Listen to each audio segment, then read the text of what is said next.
It's so great to have you all. Good morning. Good morning. Thank you so much for joining. My name is Soo-Jin Chung, founder of Climate Bridge Korea, New York. We have a very special guest speaker today, Gillian Francis. Gillian has over 20 years of experience in financial markets, private markets, real estate, energy, venture investing, and climate tech. And having worked with top organizations like JP Morgan, Citigroup, Societe Generale, and Lockheed Martin Energy, her expertise spans fund and portfolio management, impact investing, and structuring large-scale investments. She has also been deeply involved in climate tech and clean tech, helping startups accelerate commercialization. Additionally, Gillian is a mentor with incubators like TechStarts and Columbia Tech Ventures and serves as on several nonprofit boards. Without further ado, here's Gillian. Thank you, Soo-Jin. Hi, everyone. I know it's late. Some places it's good morning and good evening. So I'd like to thank you for actually joining. I think we're going to have a good discussion. How I'd like to proceed is probably, anytime you have a question, let's make it more conversational. So if you have a question, either type it in the chat or raise your hand, and we can make this more interactive. I'm going to share my screen.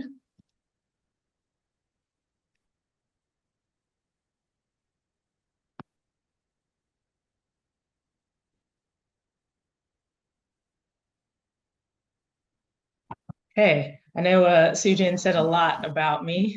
I do have a vast amount of experiences across different verticals. And so that has helped me to have and bring in different perspectives as we go through this energy transition in the United States. So hi, I'm Gillian Francis, and I am co-founder and managing partner of Rapid Ventures. Soo-Jin actually spoke a little bit about my background, so I won't go into it in detail. She did a great job of summing all of that up. So I'll just start with talking about just, we're all in this, decarbonization and energy transition world. And so specifically in the United States, we are seeing a lot of money coming out of the government in order to get the US back on track in terms of decarbonizing our environments, as well as moving to electrification and cleaning up the air in our communities. And so we've done that on a macro level, right? Decarbonization, 75% of it will happen at a more macro level. The remaining 25% will be from, different climate tech startup solutions addressing the local challenges. So in the United States specifically, we have more affluent areas that are actually going through their energy transition or have gone through some energy transition. You see quite a bit of like solar. You also see, EV and showing that there's electrification in those communities. But the thing with the communities in disadvantaged ones that don't necessarily have the money to do the transition, retrofit their buildings, go green. Those are the areas that have been negatively impacted by industrialization and climate change. So those in those areas are feeling disproportionately negative impacts of their past industrialization and climate change. So even recently, last couple of weeks, we've been seeing a lot around the hurricanes, and some of the folks that are actually impacted by that are able to move out of those areas. But if you are of a certain income level, you're unable to do that. And so what has been happening here is the US government has been putting a lot of effort and money towards changing that. And then it's also to create and make sure that we are in the energy transition that will help with national security as well. So you're going to hear, as you start to think about maybe even entering into the US, you're going to hear a lot of opportunities where we're funding new technologies and helping those to grow. So Rapid Ventures, what's different about Rapid Ventures and why I created it, as you heard my background, I worked in impact investing. So I actually was in the areas of community development. And then I worked at Lockheed for 10 years in energy storage, as well as partnering startups with clients of Lockheed Martin, our utility clients, as well as our industrial clients and commercial clients. And then I moved to an accelerator here in New York, Uptake Alliance. And while I was there for the short time that I realized that there's still a gap in the market. One of the things that New York has done really well is fund various incubators and accelerators in the beginning of the startup's life cycle. So if from ideation to startup, very well funded, a lot of support. And during that time, as startups are in accelerators, you really have a more standard kind of program. So during that time, customer discovery, understanding what your product market fit is, customer segmentation, as well as how do you raise equity.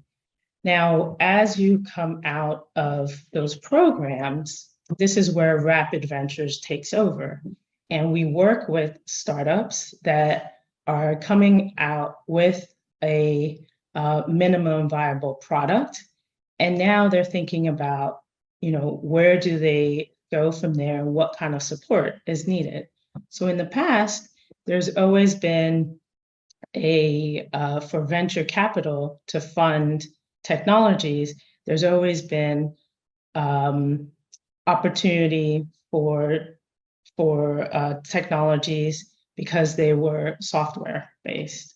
But as we start to decarbonize, the world, we're actually seeing more hardware technologies. And so one of the gaps there is that now we have to really think about if venture capital is the only source of capital to fund longer milestones as well as this commercial value of that, right? So what Rapid Ventures does is we're driving scalable, market-ready innovations into areas that need them most. For us in the United States, it's those disadvantaged communities, as I mentioned. And we're place-based because we actually work with local, as I mentioned before, that 25% that needs to be decarbonized. So local communities that need to be decarbonized. For instance, in New York, you have New York City, and then you have upstate and you have downstate, and those are two different environments. And so what we're seeing is that there has to be more of a bespoke, tailored approach to them. And so with Rapid Ventures as a studio, an acceleration studio, our focus is on two of the commercialization and scaling barriers that we're seeing, which are access to non-dilutive funding. So when we talk about non-dilutive, we are talking about grants, rebates, as well as private credit, and all of that being stackable, right? So it's almost complementary to the equity that you've received already. And now what we're trying to do is help our startups increase the length of runway that they have in order for them to not dilute themselves.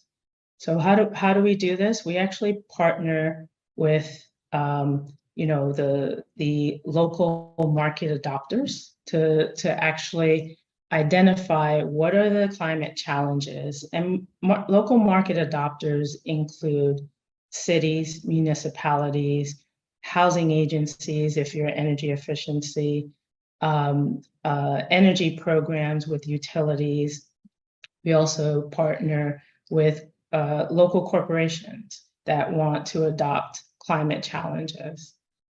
And with that, then we're creating or making sure that your technologies are marketable as well as adoptable and scalable, because we're increasing the opportunities for your technologies to scale.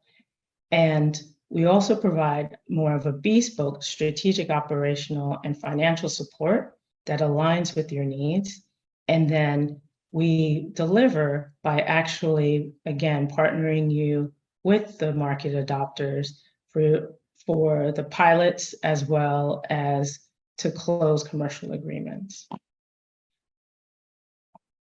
So who do we work with? We work with global impact seekers. So you have a solution that is going to be, adopted by the local participants that we have. We'd love to, hear more about your technology. And then, we're in 4 different verticals: built environment, clean energy, transportation and logistics, circular economy, and then hard to abate industries. And we work with startups that are within a year of revenue, or they already have a market with their commercial products. And the reason why we do this is, as I mentioned before, not as much attention has been on market-ready startups that need now the support in order to scale. So there was a gap that we were seeing, again, very funded. It seems like VC are comfortable funding the technology risk, but then because more money is needed, as well as resources, because of the hard tech that is involved with climate technologies now, there are less products in the market, less opportunity for startups as they start to scale. Now that's going to change because, as I said before, we have the money that's coming in from the government that's going to catalyze the private capital. However, right now it's being very targeted, and Rapid Ventures is working with a lot of the other players and other financiers in the market in order to actually create new products and make these products more stackable, as I mentioned before. So really, structuring, and this is where my structuring background comes from, structuring these financings with venture capital, understanding where there are tax rebates, tax incentives, as well as private credit that's going to help to increase the length of time that you need to go into the market.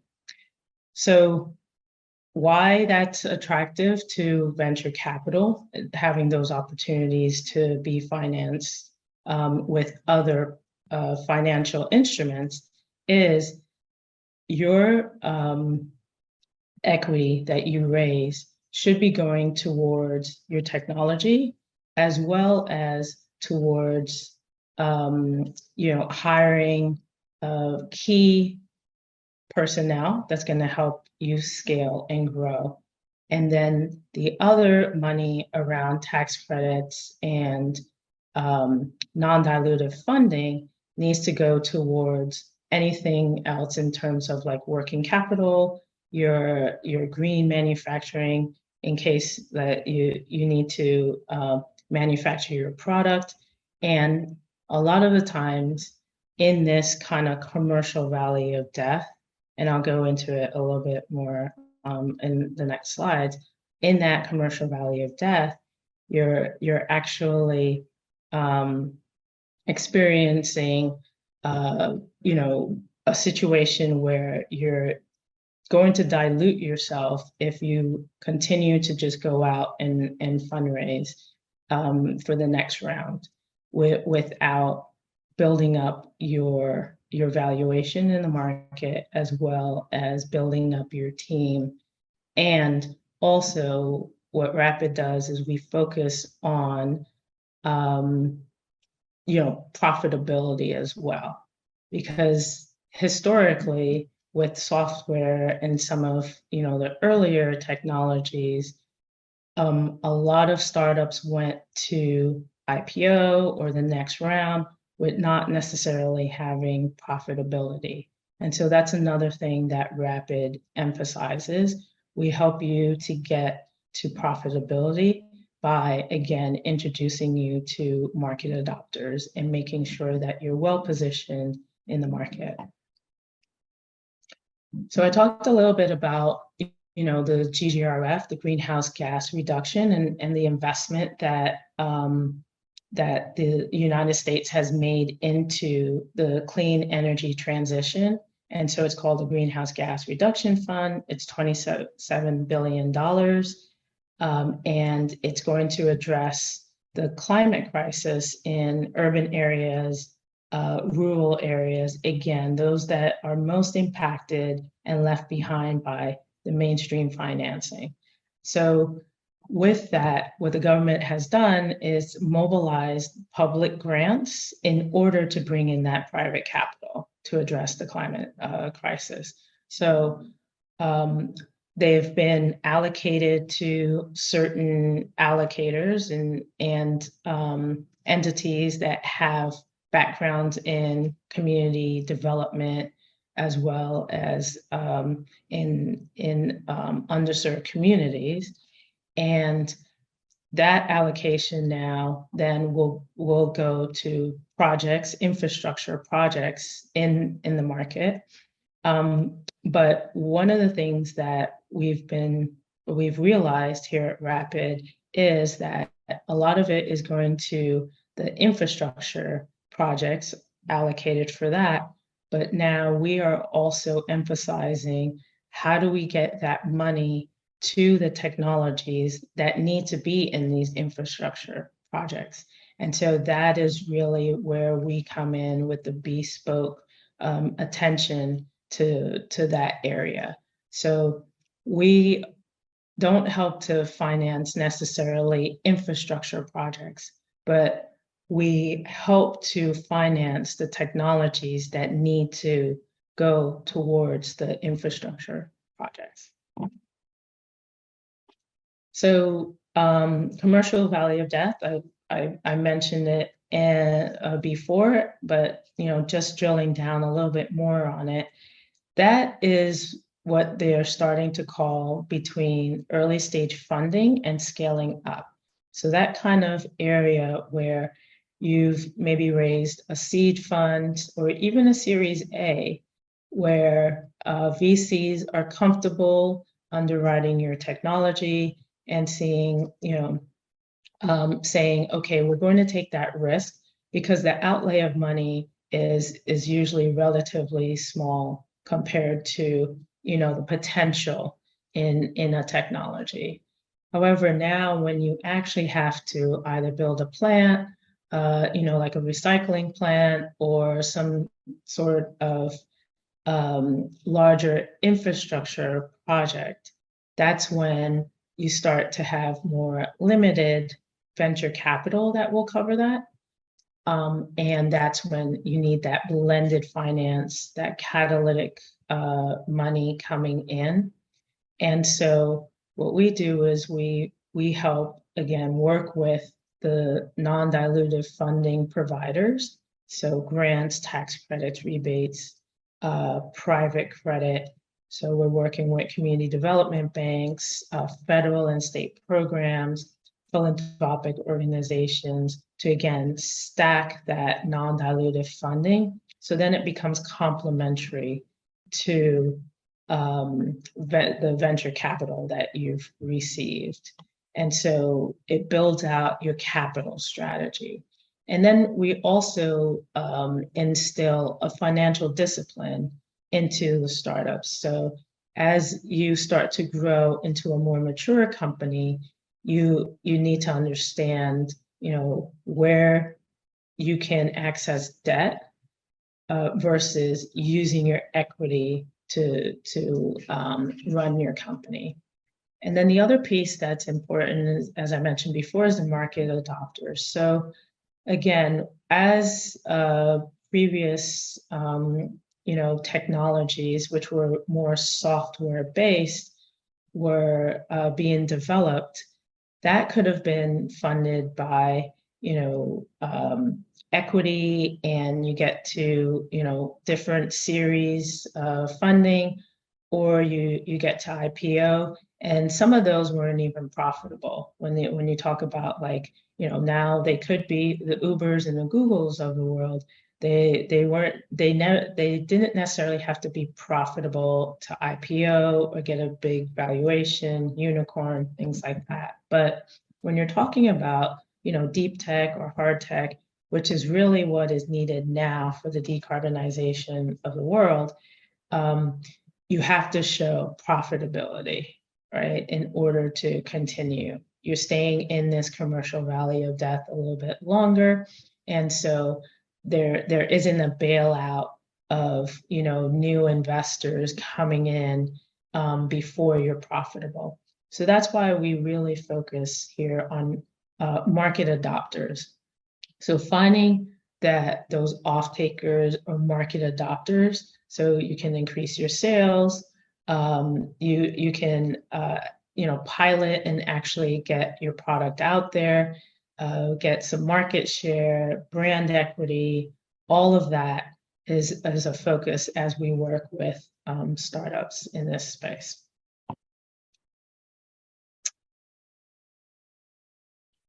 So this is just to touch upon what I've been saying, but with more like hard numbers. So the $117 billion of VC funding that went to 2,500 climate tech startups in the years of 2020 to 2023, 2/3 of them went to VC funded startups with hardware or that were capital intensive.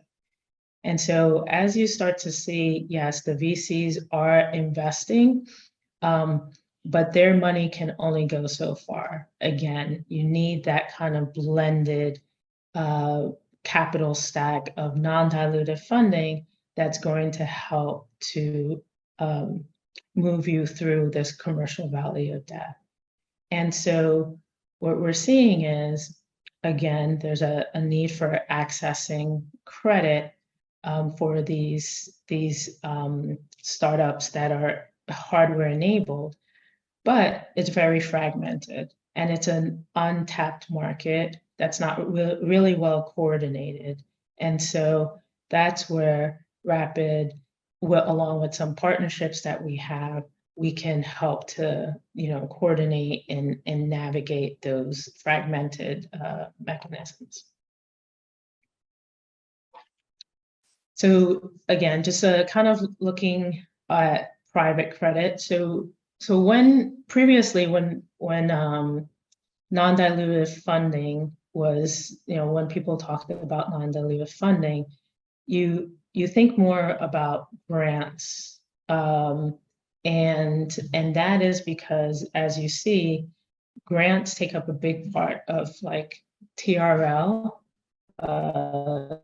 Technical readiness level 1 to 3, and then it starts to shift towards equity, and then by your pilot you have equity and grants, But then as you start to do first of a kind, more larger kind of infrastructure that your technology is involved in, you have to introduce debt.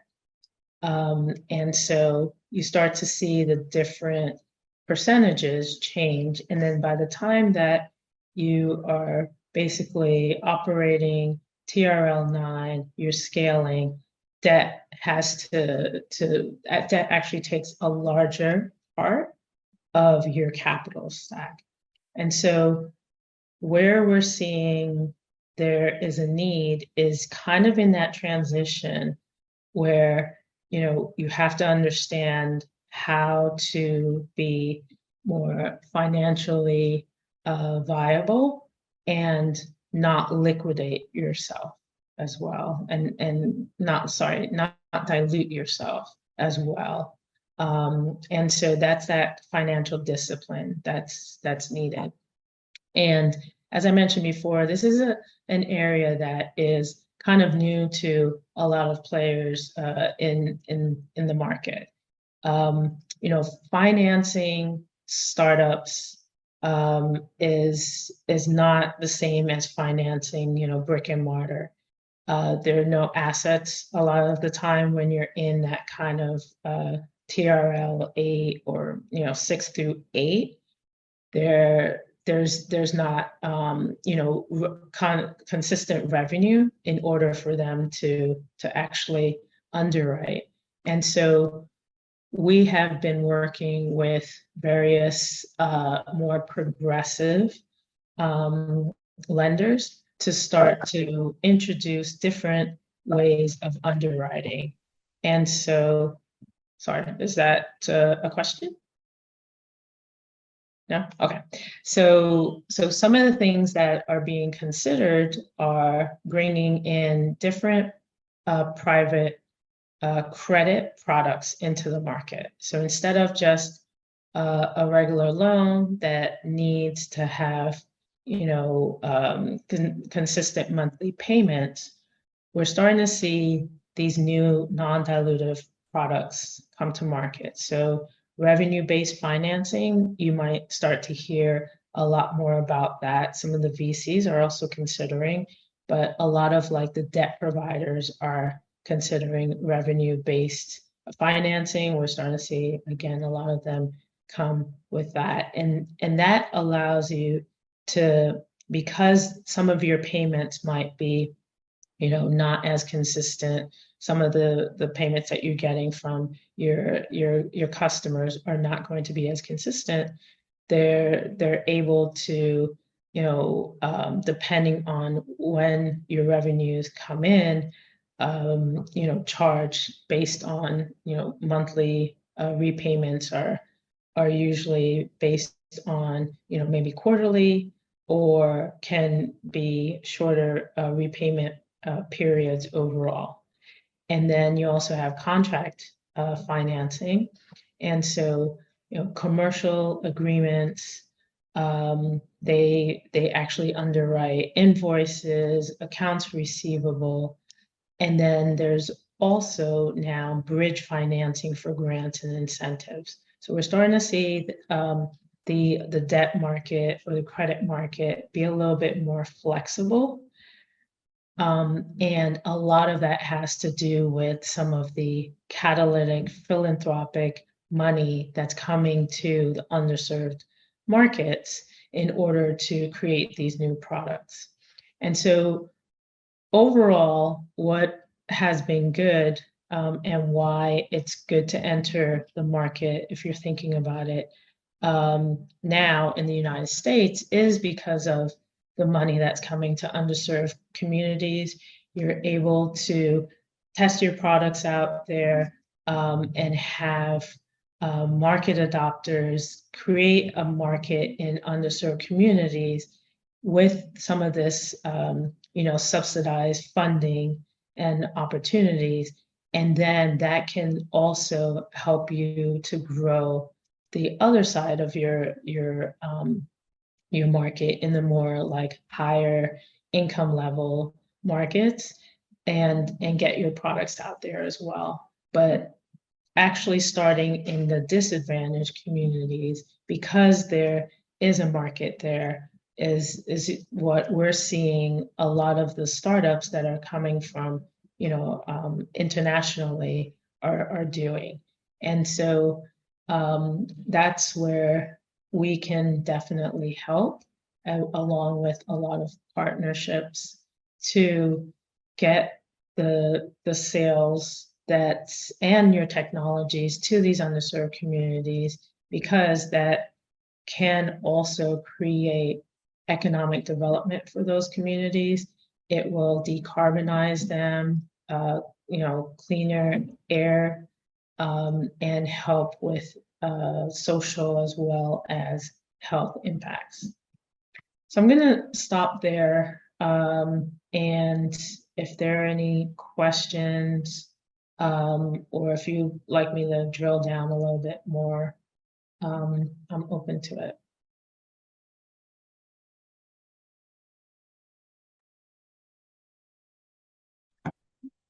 And if you have any questions, feel free to type it in the chat as well, or you can just raise your hand simply.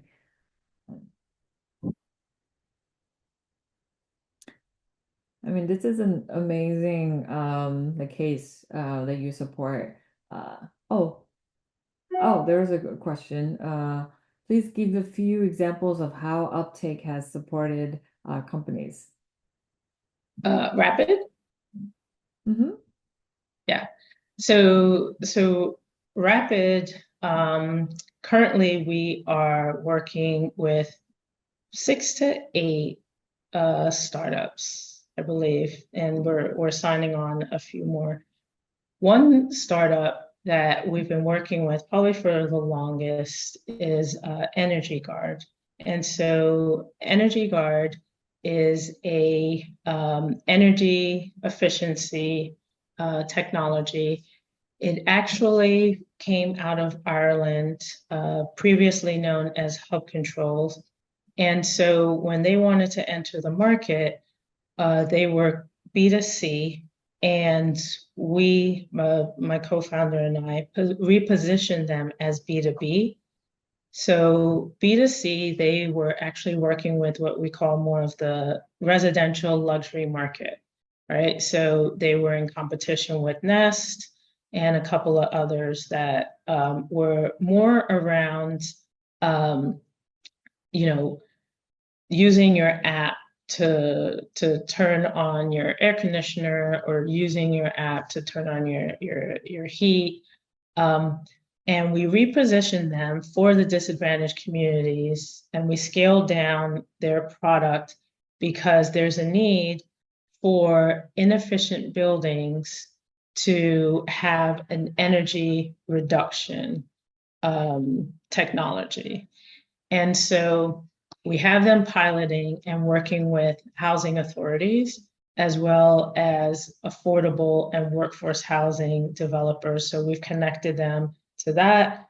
And now they are in New York, Boston, also in Texas and Chicago, working with the different housing authorities. We're also going to connect them to work with the New Orleans Housing Authority. And so what we do is sometimes we have to change and help you pivot in order to have your product be more marketable, a better product fit. So there's where we change a product fit strategy.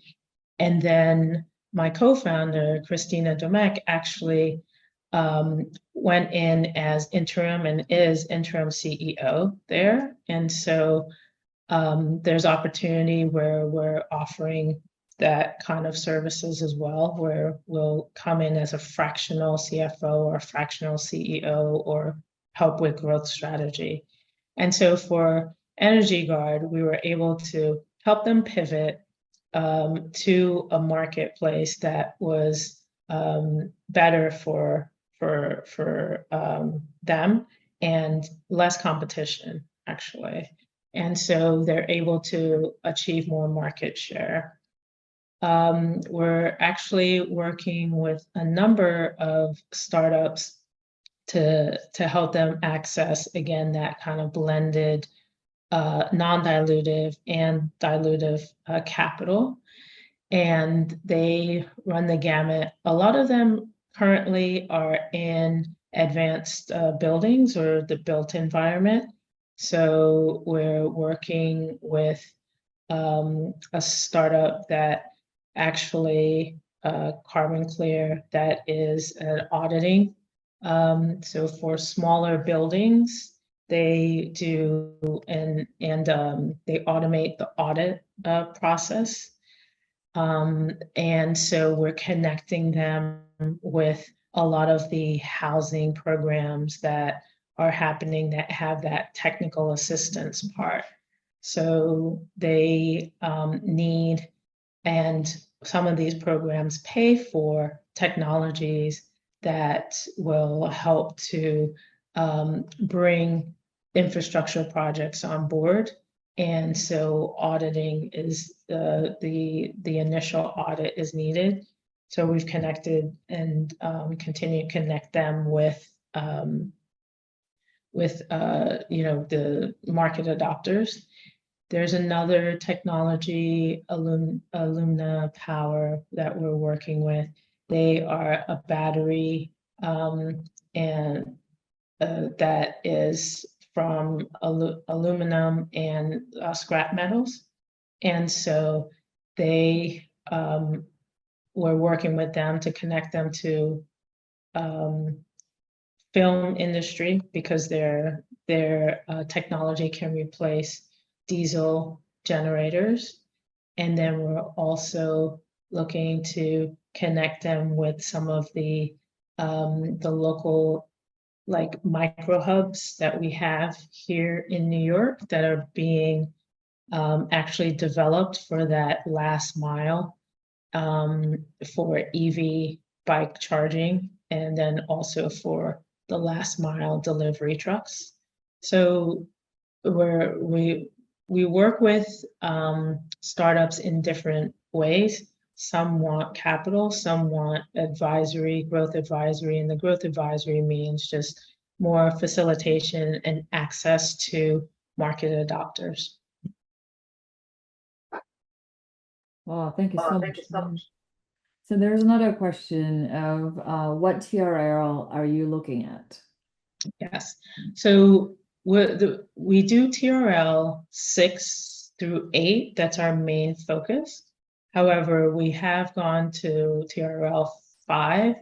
And the reason why we do 6 through 8 goes back to what I mentioned. Like there has been a gap in the market where attention hasn't been on, that scaling part of you've received some funding already, or you're going out to fundraise on the VC side, and you need now to address the two barriers to like scaling that I mentioned, which is the access to non-dilutive funding as well as the access to market adopters.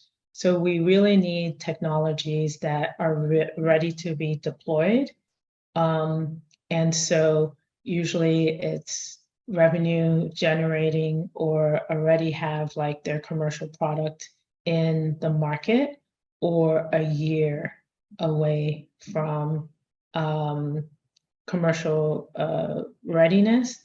But in that year or 6 months, it really has to be a quick roadmap to getting to commercial readiness.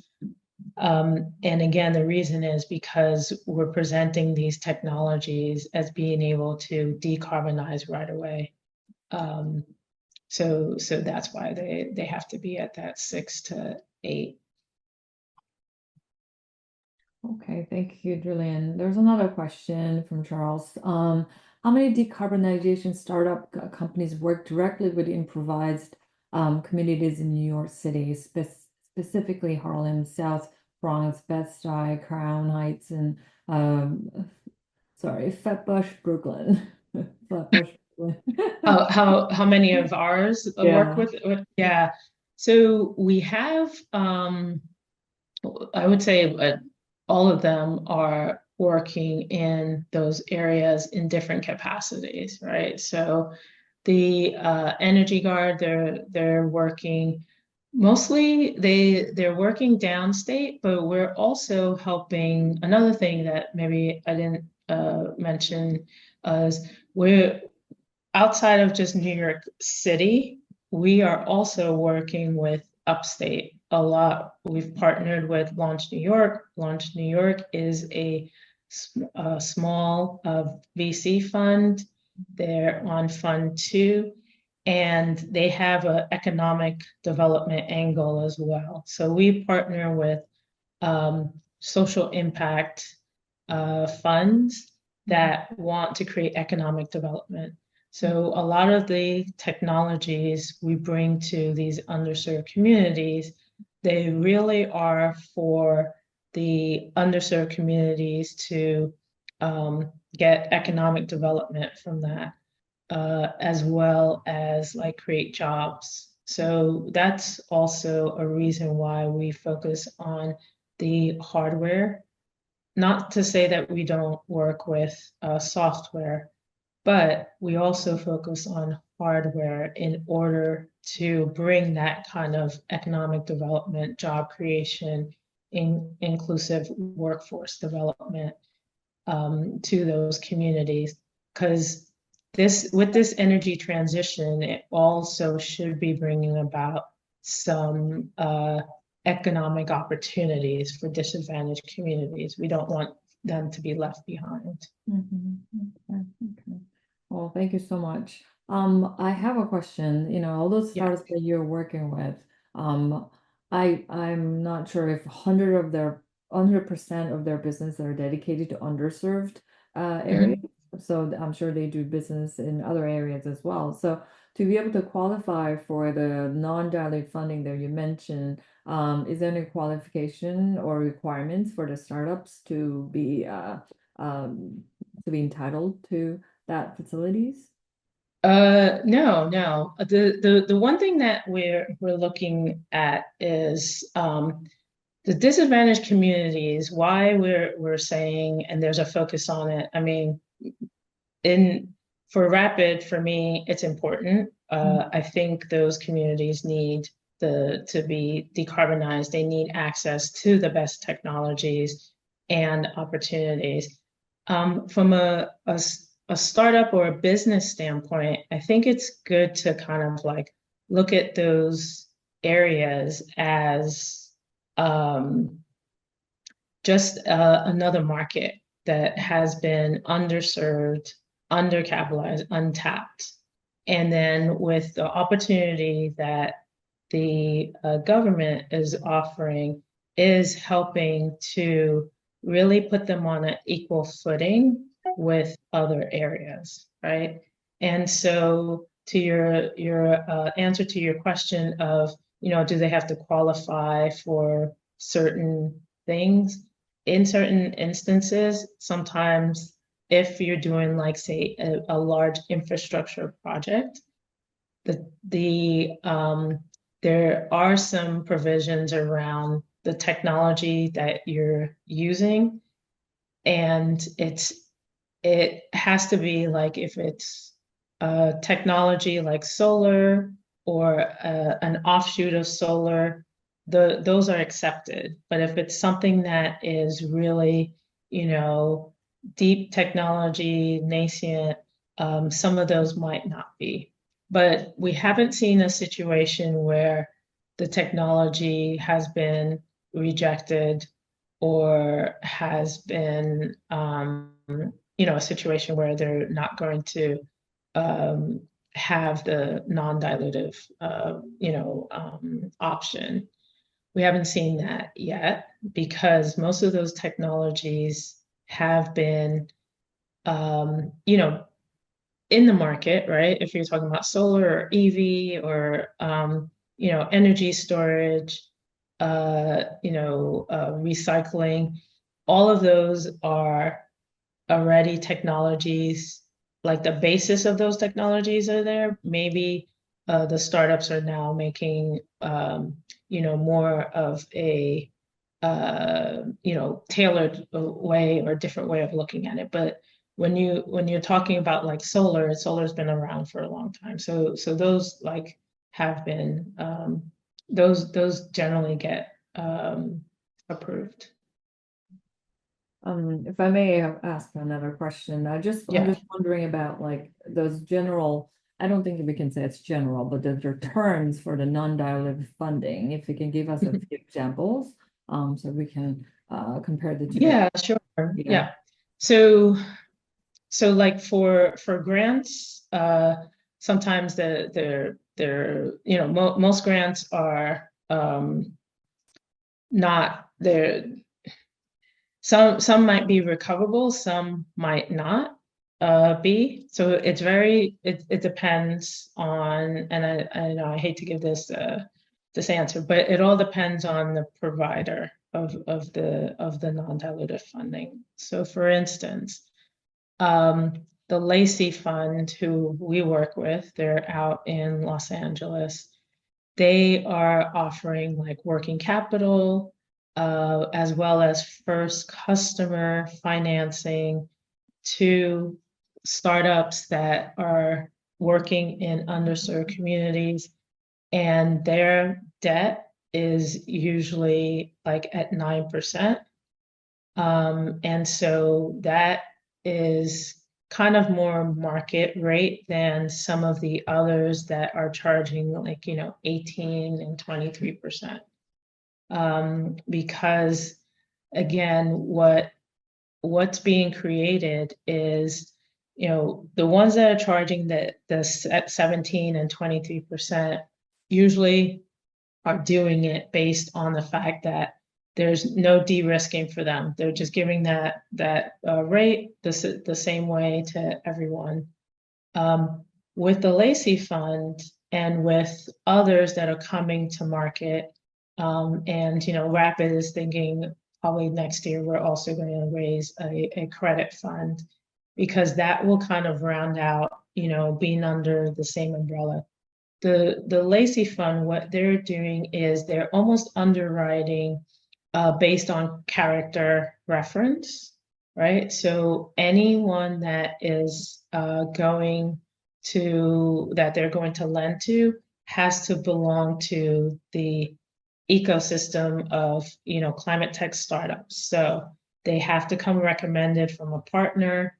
Rapid Ventures is a partner, so we've introduced, about 4 startups to them for them to get working capital.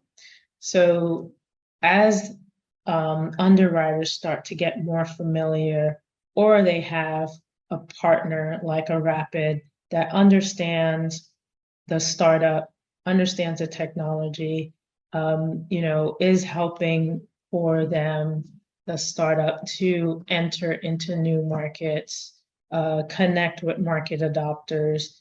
They're starting to feel more comfortable underwriting and de-risking and underwriting at, a lower percentage. All right, that's fabulous. Is there any questions that we can ask Julian at this point?